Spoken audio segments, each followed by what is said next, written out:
সরকার ঢাকা দক্ষিণ সিটি কর্পোরেশনের মেয়র হিসেবে শপথ পড়ানোর আয়োজন না করলে নিজেই শপথ আয়োজনের ঘোষণা দিয়েছিলেন বিএনপি নেতা ইঞ্জিনিয়ার ইশরাক হোসেন। তা এখনো হয়নি, তবে সোমবার নগর ভবনের কনফারেন্স রুমে একটি সভা করেছেন ইশরাক হোসেন।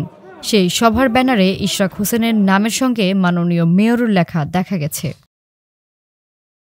সকাল ১১টার দিকে ডিএসসিসির বর্জ্য ব্যবস্থাপনা বিভাগের কর্মকর্তা কর্মচারীদের সঙ্গে মতবিনিময় সভায় অংশ নেন ইশরাক হোসেন। এতে ডিএসসিসির ৭০টির বেশি ওয়ার্ডে কনজারভেন্সি ইন্সপেক্টর উপস্থিত ছিলেন বলে জানান তিনি। মতবিনিময় শেষে দুপুর ১:৩০টার দিকে নগর ভবনে এক প্রেস ব্রিফিংয়ে এসব তথ্য জানিয়েছেন ইশরাক হোসেন নিজেই। সেই হিসাবে নগর ভবনে এটি তার প্রথম সভা।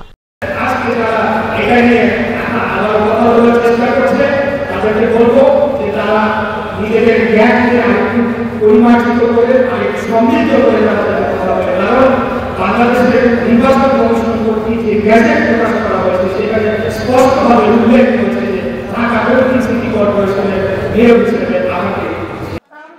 সভায় আন্দোলনের পাশাপাশি নিরলস পরিশ্রম করে কোরবানির সময় নগর পরিষ্কার রাখায় ডিএসসিসির উপস্থিত কর্মকর্তা কর্মচারীদের প্রশংসা করেন ইশরাক।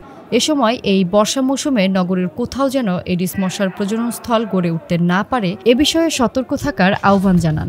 এছাড়া নগরে ডেঙ্গুর বিস্তার রোধে মশক নিধনে কর্মকর্তাদের সঙ্গে সমন্বয় করে কার্যক্রম চালানোর ঘোষণাও দেন তিনি।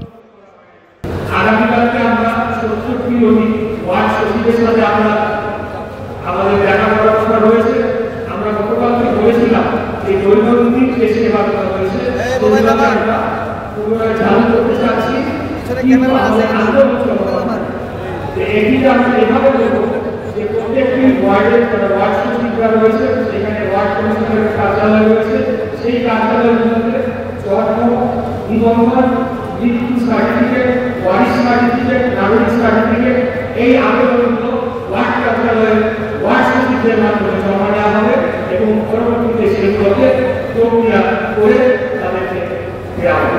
আমরা এখানে স্বাস্থ্য বিভাগ থেকে রয়েছে নগর ভবনে, সেই স্বাস্থ্য বিভাগের সকল পর্যায়ে কর্মকর্তা এবং কর্মচারীদের সাথে আমরা বৈঠক করব এবং অসব সুপারভাইজার সহ যাতে করে এই বিষয়টি আমরা বারবার উত্থাপন করছি আপনাদের সাথে সেটিকে যাতে আমরা কঠোরভাবে নিয়ন্ত্রণ করতে পারি।